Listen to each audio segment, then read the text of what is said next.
চোরের মায়ের পক্ষ নিয়ে উল্টো অভিযোগকারীকে মারধর, অভিযোগ এয়ারপোর্ট থানা কর্তৃপক্ষের বিরুদ্ধে।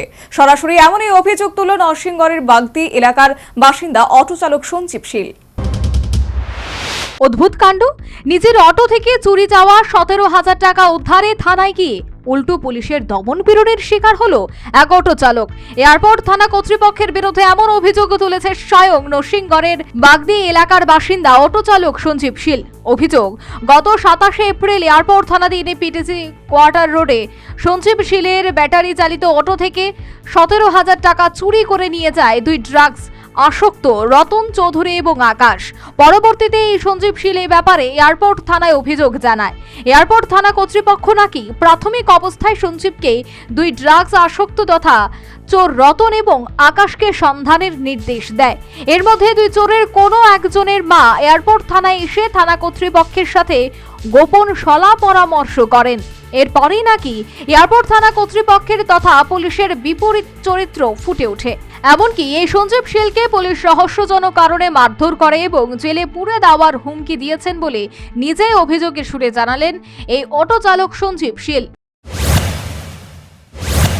এই ছেলের মা এই আসলো পরে তখন প্রথম ধমকি টমকি দিয়ে করছে, তাই রাজি হয়েছে টাকা দিব, টাকা দিলাইব আর মানে 2-1 দিনের মধ্যে করবো ওই হ্যাঁ ধরে এনে দিব চুট্টা, কিন্তু মানে যে চুরি করছে। এরপরে 1-1.5 ঘন্টা পরই আমরা খুঁজে দিতে আসি না, মানে দেখি তাই লগে ওসিয়ে না সেক্রেটারি কথা কইতেছে, কথা কইছে পরে দিই তাই মানে আমার লোক উল্টা ব্যবহার করে দিছে। উল্টা ব্যবহার বলতে আমি কমপ্লেন করছি, আমার ঢুকাই রেখে দিয়েছি ভিতরে। আমি যেমন আমি আসামি, এরকম আসামির মতো আমার বয়ে রাখছে, বয়ে রেখে সেটা আমার চলো তখন টেস্ট করে নেবো। আমি স্যার আমি তো কমপ্লেন করছি, আমার কে টেস্ট করবেন? তারপরে বলছে না না হসপিটাল করে দিব, চিতরে চলে গেছি দিয়ে সেটা হসপিটাল করে আইসি। হসপিটালে তো কিচ্ছু করছি না, তখন কিচ্ছু করছে না।